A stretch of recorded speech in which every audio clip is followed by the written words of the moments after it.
Assalamualaikum warahmatullahi wabarakatuh. Selamat pagi semuanya. Bertemu kembali dengan saya di pelajaran Bahasa Indonesia kelas 10. Bagaimana kabar kalian hari ini? Apakah sehat semua? Alhamdulillah. Baik, Bu. Alhamdulillah kalau sehat semua. Sebelum kita memulai kegiatan pada pagi hari ini, mari kita berdoa dulu. Untuk ketua kelas, silakan dipimpin untuk berdoa. Duduk siap, gerak. Berdoa dipersilahkan. Berdoa selesai. Baik, terima kasih kepada ketua kelas. Sebelum kita memulai materi, saya akan melakukan presensi terlebih dahulu. Yang pertama ada Dia Anggraini. Hadir. Kedua ada Anggraini Dia. Iya, Bu. Yang ketiga ada Pak Jimin. Iya. Baik, alhamdulillah sudah masuk semua ya.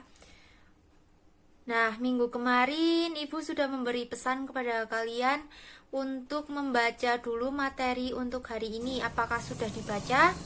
Iya, Bu. Ya. Coba apa materi untuk hari ini? Debat. Iya, betul. Jika kalian sudah membaca, coba apa itu debat? Siapa yang bisa menjawab? Saya. Debat berarti pembahasan dan pertukaran pendapat mengenai suatu hal, disertai saling memberi alasan untuk mempertahankan pendapat masing-masing. Iya, benar sekali. Lalu, apakah ada pendapat lain? Saya mau menambahkan, pendapat tersebut bisa didukung oleh informasi, data, dan fakta yang berkaitan dengan materi yang diperdebatkan. Iya, jadi debat itu adalah kegiatan saling adu argumentasi atau pendapat antar pribadi atau antar kelompok manusia dengan tujuan untuk mencapai kemenangan satu pihak.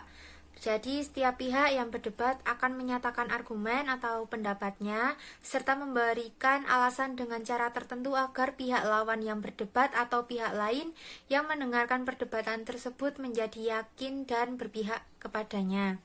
Nah, itu untuk pengertian dari debat. Selanjutnya, apa kalian tahu perbedaan antara debat dan teks debat? Saya. Ya, silahkan.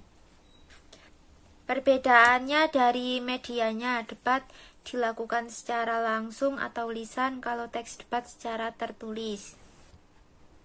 Iya, betul sekali. Jadi, kalau debat itu dengan cara lisan dan teks debat itu secara tertulis.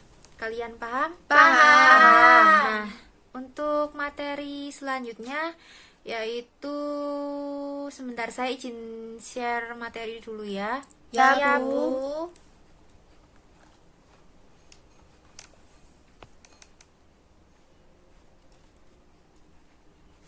Selanjutnya yaitu jenis-jenis debat. Di sini saya akan menjelaskan yang di PowerPoint ini. Jenis-jenis debat.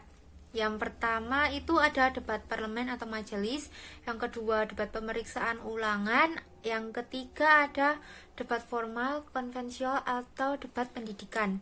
Yang pertama yaitu debat parlemen atau majelis. Sesuai dengan namanya, debat parlemen atau majelis ini terjadi di tatanan eksekutif, yudikatif, atau legislatif di suatu negara. Debat ini biasanya membahas mengenai undang-undang, kebijakan, atau hal-hal yang berkaitan dengan ketatanegaraan. Lalu untuk debat pemeriksaan ulang, ini dilaksanakan untuk memeriksa ulang dan mengetahui kebenaran pemeriksaan sebelumnya. Debat ini mengandung banyak pertanyaan yang saling berkaitan agar dapat mempertahankan posisi masing-masing. Lalu yang terakhir ada debat konvensional atau formal atau debat pendidikan. Debat ini bertujuan untuk memberikan kesempatan pada dua tim untuk mengungkapkan beberapa argumen untuk menguatkan materi debat atau justru argumen untuk melawan materi tersebut. Berbeda dengan kedua jenis debat sebelumnya, debat jenis ini bertujuan untuk mengembangkan kemampuan kedua tim dalam mengutarakan argumen secara logis, jelas, dan terstruktur. Selain itu, Debat ini juga mengasah kemampuan untuk mendengarkan dan menerima pendapat yang berbeda. Apabila debat ini dilaksanakan dalam bahasa asing, masing-masing tim debat juga bisa melatih kemampuan berbahasa asing mereka melalui debat ini. Jenis-jenis debat inilah yang sering dilihat dalam acara televisi ataupun kehidupan sehari-hari. Sampai sini apakah sudah jelas? Bu, izin bertanya, untuk contoh debat pemeriksaan ulang itu seperti apa ya, Bu? Oh, untuk jenis debat pemeriksaan ulang itu biasanya sering ditemukan dalam persidangan yang terjadi antara jaksa dan pengacara. Seperti itu. Apakah ada yang lain? Tidak. Baik, Bu, terima kasih. Baik, jika tidak ada, saya lanjutkan, yaitu tujuan dan fungsi debat. Seperti yang sudah dibahas sebelumnya, debat dilakukan untuk mencapai kemenangan dari beradu argumen. Argumen yang paling logis, jelas, dan memiliki struktur teks debat yang baik biasanya akan memenangkan perdebatan. Selain untuk mencapai kemenangan argumen, tujuan debat juga dilakukan untuk menguji kebenaran pemikiran mengenai suatu hal. Selain tujuan, pelaksanaan debat juga memiliki beberapa fungsi, yaitu untuk melatih kemampuan berbicara di depan umum, kemampuan beradu argumen, berpikir kritis, serta mampu menghormati pendapat yang berbeda. Kemudian, unsur-unsur debat. Debat dilaksanakan dengan memperhatikan beberapa unsur penting seperti yang pertama ada mosi, yaitu hal atau topik yang akan diperdebatkan. Kemudian tim pro atau tim yang setuju pada topik yang diperdebatkan. Yang ketiga ada tim kontra, yaitu tim yang tidak setuju atau menentang topik yang diperdebatkan. Yang keempat ada tim netral. Tim ini memberikan dua sisi argumen, baik dukungan maupun sanggahan terhadap topik yang akan diperdebatkan. Lalu ada moderator, yaitu orang yang memimpin atau memandu jalannya debat. Kemudian notulen, orang yang menulis jalannya perdebatan dan mengambil kesimpulan dari perdebatan tersebut. Lalu struktur teks debat. Seperti teks-teks yang lain, teks debat juga memiliki struktur, yaitu pengenalan, penyampaian argumen, debat, dan kesimpulan. Untuk pengenalan, bagian ini berisi pengenalan diri dari masing-masing tim debat. Lalu penyampaian argumen. Bagian ini berisi penyampaian argumen dari masing-masing mengenai mosi yang sudah ditentukan. Argumen itu harus didukung dengan data dan fakta. Kemudian debat. Setelah masing-masing tim menyampaikan argumen, barulah mereka masuk ke bagian inti struktur teks debat, yaitu debat. Di bagian ini, setiap tim saling menyampaikan sanggahan mereka. Misalnya, tim pro menyanggah tim kontra atau sebaliknya. Tim kontra menyanggah argumen tim pro. Dalam penyampaian sanggahan, masing-masing tim harus menggunakan bahasa yang sopan dan tidak menyinggung pihak yang lain. Kemudian kesimpulan. Bagian ini berisi kesimpulan dari setiap tim, kemudian diakhiri kesimpulan dari hasil debat dari moderator. Kemudian selanjutnya, selain memiliki struktur, teks debat juga memiliki kaidah kebahasaannya sendiri. Kaidah kebahasaan teks debat yaitu kalimat kompleks, konjungsi, dan kata rujukan. Untuk kalimat kompleks, struktur teks debat biasanya menggunakan kalimat kompleks yang memiliki lebih dari satu struktur atau lebih dari satu kata kerja. Untuk konjungsi, teks debat biasanya memanfaatkan konjungsi yang berfungsi untuk menghubungkan kata-kata atau kalimat. Kemudian kata rujukan. Teks debat biasanya menggunakan kata rujukan yang berfungsi untuk menjelaskan pemilik atau pemberi informasi, data, dan fakta yang digunakan dalam argumentasi. Misalnya seperti kata dia, beliau, ini, itu, di sana, di sini, dan masih banyak lagi. Untuk memperjelas materi, saya akan memberi contoh video tentang praktik debat. Silahkan disimak dulu videonya.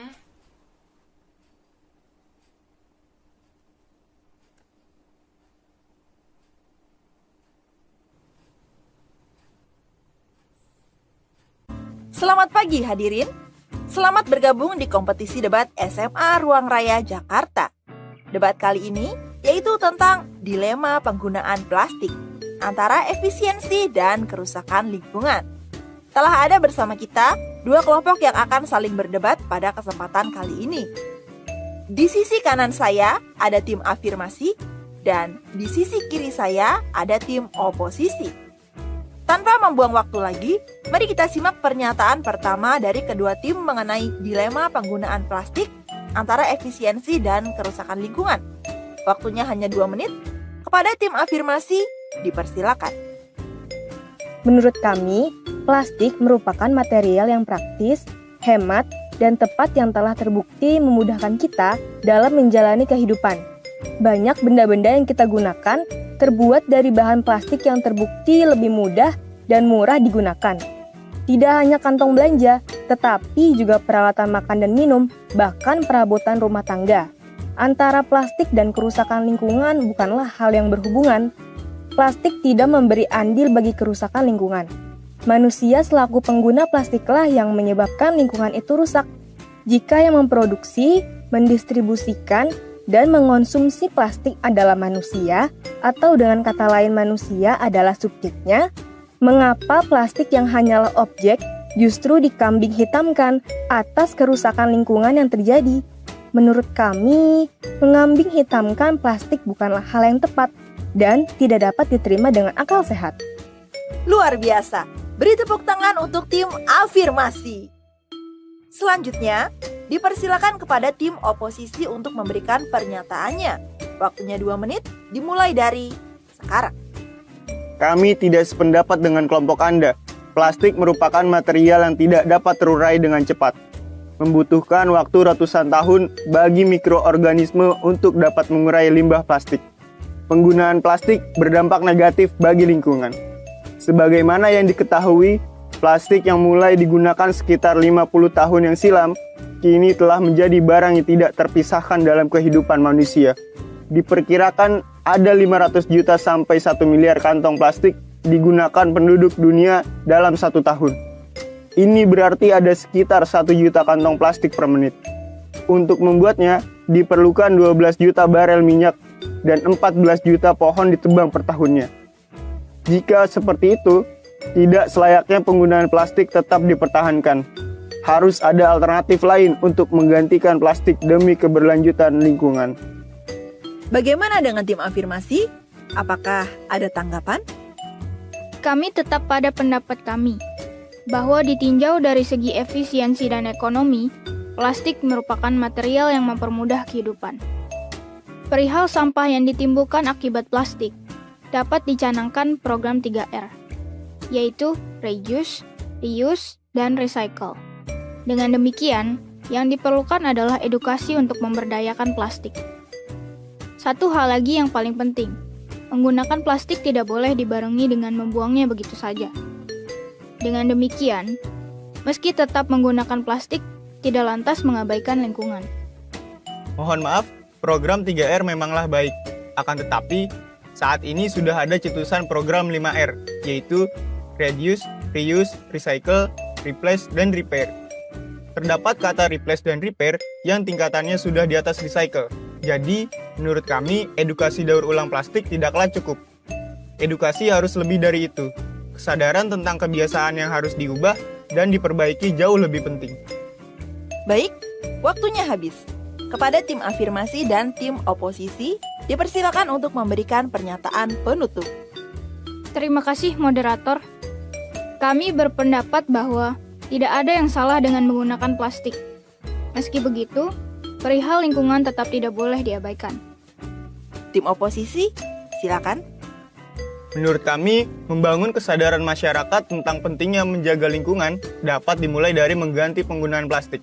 Kalau kesadaran sudah terbentuk, selanjutnya dapat muncul inovasi-inovasi untuk menemukan produk penggantinya yang lebih ramah lingkungan. Luar biasa. Beri tepuk tangan untuk kedua tim. Pemirsa, Menggunakan plastik atau menggantinya memang merupakan pilihan kita. Namun, berbicara soal lingkungan, jika bukan kita yang peduli, lalu siapa lagi? Anda yang menentukan.